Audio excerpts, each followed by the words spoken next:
And we are back. Food insecurity continues to be a growing crisis in New York City. With rising costs, reduced benefits, and limited access to fresh produce, putting more families at risk. However, a revolutionary partnership is underway to tackle this issue. This initiative will link the world's largest produce market in Hunts Point with New York City's most food insecure communities, delivering 1 million pounds of fresh food to those most in need. Joining me now is the founder and CEO of Ending Homelessness Building at Better NYC, Tomas Ramos, and Director of Operations at Sharing Excess in the Hunts Point Produce Market Division. We got Miranda Potmesi, and thank you so much. Potmesi, I'm sorry. How you doing? Good, good. Thank you for having us. Thank you, thank you. And I think I'm gonna start off first and share with me a little bit of Tomas about just your take right now, because when we talk about New York City, obviously a lot is going on, but the reality is homelessness and food insecurity continue to be on the rise. Yeah, absolutely. And, so I founded Ending Homelessness and Building a Better NYC, which is independent expenditure. And let me just break down what independent expenditure is. It's basically a political organization that independently can support candidates, whether it's, local, state, or federal. And normally, independent expenditures will only get involved in like political campaigns to help elect, certain candidates. But we're doing things a little differently. Yes, we are supporting candidates that have a platform around ending homelessness and combating food insecurity. But we're actually doing programming on the ground, and impacting families directly through this food program, in collaboration with Sharing Access. So this is a little different than most independent expenditures because we're actually providing direct services for community members in our district as well. Yeah. Miranda, share a little bit about Sharing Access and the work in the partnership. Yeah, so Sharing Access is a national food rescue nonprofit. We essentially work with wholesalers, farmers, and grocery store chains across the country to capture excess produce and then redistribute that out into the community through partnerships like with HBB. So in the Hunts Point produce market, we work directly on site with all of the wholesale vendors to capture any of their excess produce that they might have. And as you look at the food insecurity crisis here, obviously, fresh produce is definitely something that a lot of New Yorkers struggle with in the inner city. Huge food deserts. Talk to us a little bit about how you're able to bridge that gap. Yeah, that's a huge focus of ours is primarily working with food insecure communities in New York City. So we're focusing mainly on the Bronx and East Harlem. Um, we essentially capture all of the excess produce and through partnerships with either large food banks in New York City, like Food Bank for New York City Harvest, all the way down to small churches and local pantries and fridges, we are able to redistribute out this fresh produce for free. And this is mainly done through working with partnerships with community leaders. And when we talk about the community leaders, they're definitely on board with this. And I guess the process, if you will, and I know, Thomas, if you could share a little bit about how the partnership is really taking legs, the community leaders, elected officials, all are on board to really see this come across the finish line. Yeah, so initially we reached out to Danny Barber, who he oversees all the NYCHA developments in New York City, citywide. And when we brought this idea of this program around, he was ecstatic about it because he knows firsthand the struggles of families that are having in NYCHA, the high cost of produce, that are affecting our families. Then he got on board. Then he connected us with other resident leaders and other NYCHA developments. And now we have the next several weeks set up because of his partnership. Yeah. So can you give us a little insight as to how the logistics work when it comes to the distribution, and not just the distribution, but really, how you guys are able to do this? Yeah, so essentially we have a set number of folks that we're aiming to serve at every distribution. Right now, we've been targeting about 300 individual bags per distribution, which essentially feeds a family of 4 per bag. So we'll gather the excess produce from the Hunts Point Produce Market in the morning, and then we load that up onto the sharing excess truck, and we identify the best area within the NYCHA complex that has essentially the most foot traffic so that we can reach the most folks. And we set up some tables and pack the bags and redistribute that out. Yeah. And what's it been like in terms of community response? I think people sometimes underestimate the amount of people that actually respond to these food distributions. I Yeah. feel like we've seen a pretty large response. Feel free to take that, Tomas. Yeah, no, no, we've been seeing a huge response. People lining up, thanking us, and really, talking about the high food costs. Last week, we were able to secure eggs, and as we all know, a dozen eggs are going close to $20 right now. So we were able to distribute hundreds of cartons of eggs to families, and they were just thanking us because of the high costs of produce and things like eggs right now. Yeah. I mean, fresh produce is eggs and fresh produce. These are things that are essentials for, nutrition, and also for, for a lot of people, it's their survival.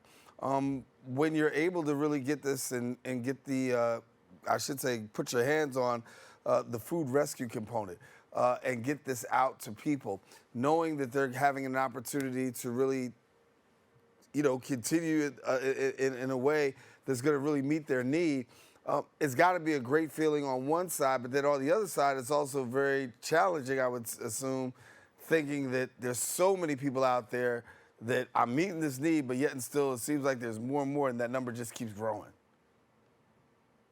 Yeah, definitely. We are seeing an increased request for fresh produce from all across the city.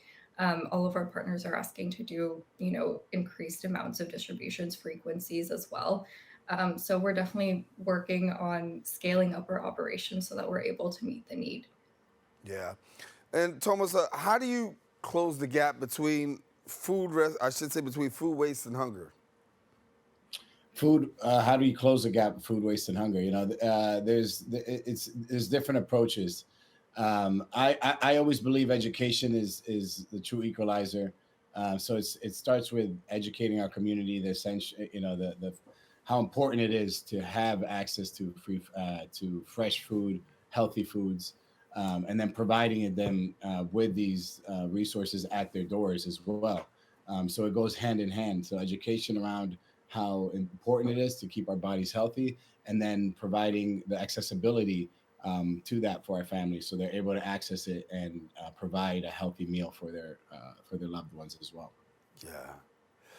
Can any of you share a little bit about, because when we talk about technology, that's a huge part that's being used in this food distribution as well. Talk about the role of technology, the emergence, if you will, and how that's actually been beneficial to both of you. Yeah, so Sharing Excess has a proprietary platform that we use to track all of our data, incoming data, and then outgoing to all of our partners. It's extremely beneficial, obviously, to track things in real time and be able to provide these insights to our partners like HBB. It shows impact all the way down to the meals, the number of meals provided, the number of people served, and the GHG emissions diverted, as well as kind of the retail cost saved for anybody that's receiving the produce. So it's been really helpful and impactful, and we are also looking to provide data access to all of our community members as well. Yeah. And how's it, if we talk about community members, getting that information out there, letting them know that this is available to them.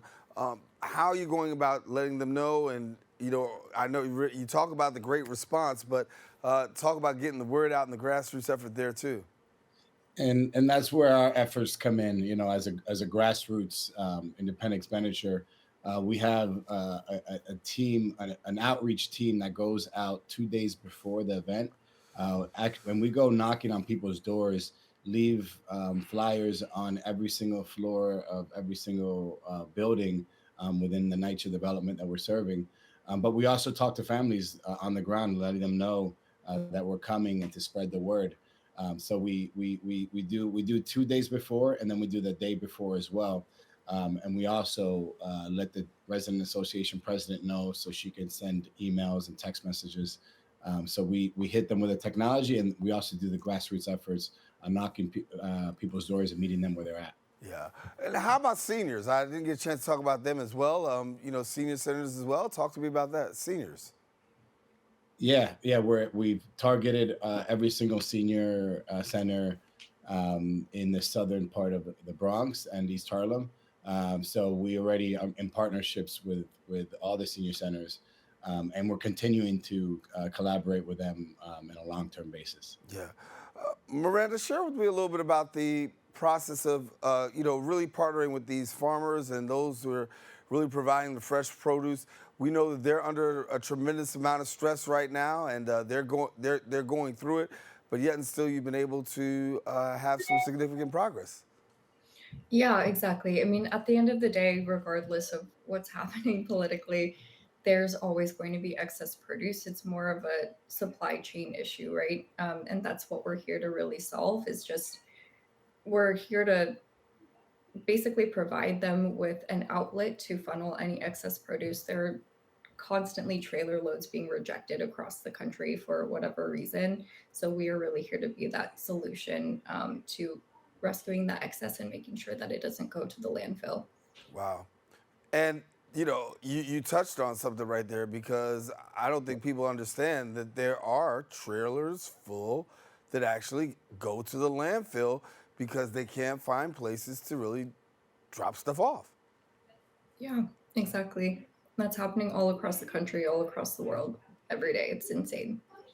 It's amazing. And with as many hungry people as out there, you would think that we should have no problem whatsoever, being able to shuttle this stuff, but yet and still it makes it to, the landfill. For the both of you, actually, how does it feel being able to bridge this gap? No, it feels amazing every time we're out there and just listening to families and thanking us, because we really do know there's a struggle right now with high cost of just food, at large. So being able to alleviate some of these costs, it just brings a smile on my face and brings a smile to all the volunteers and everybody, part of this program. Yeah. Miranda?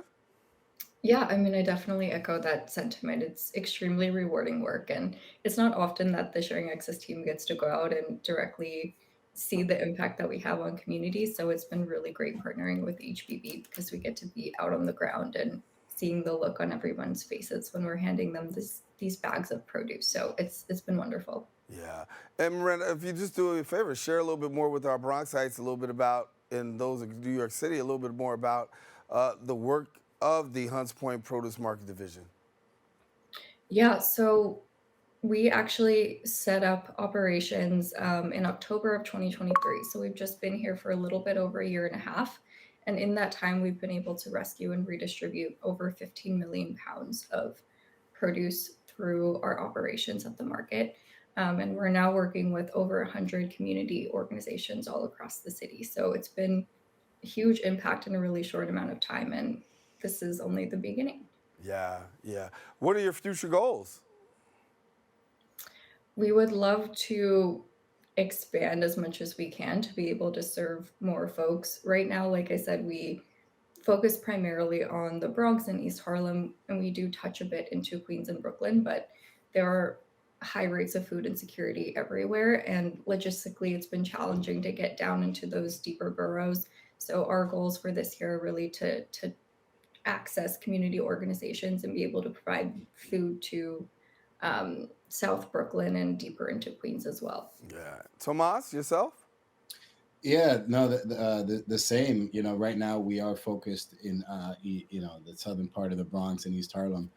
We would like to expand to different parts in the outer boroughs, because I know there's areas in Brooklyn and Queens that are food insecure and food desert and are struggling just as much. So we would definitely like to expand operations out there with Sharing Access and hopefully get to more families. Yeah. And if you had to say a challenge, what would be one of the biggest challenges that you guys are facing? Well, there's I would say it because we are delivering food outside.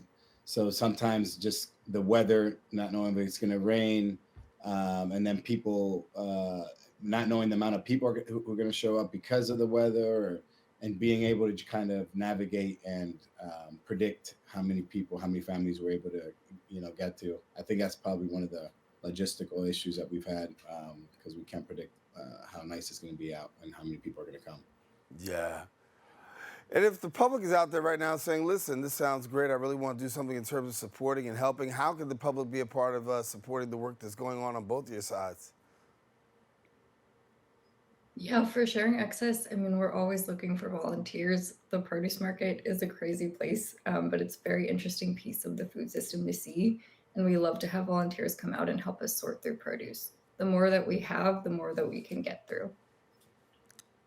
And for us, you can go on our site, ehbb.nyc, and put in your information, reach out to us, and we always get back to everyone as soon as possible. Well, I want to thank you both for the work that you're doing. It's definitely a blessing to see how you're able to impact so many lives by really just, the smallest of things. And food insecurity is huge, and there's so many people out there that go hungry.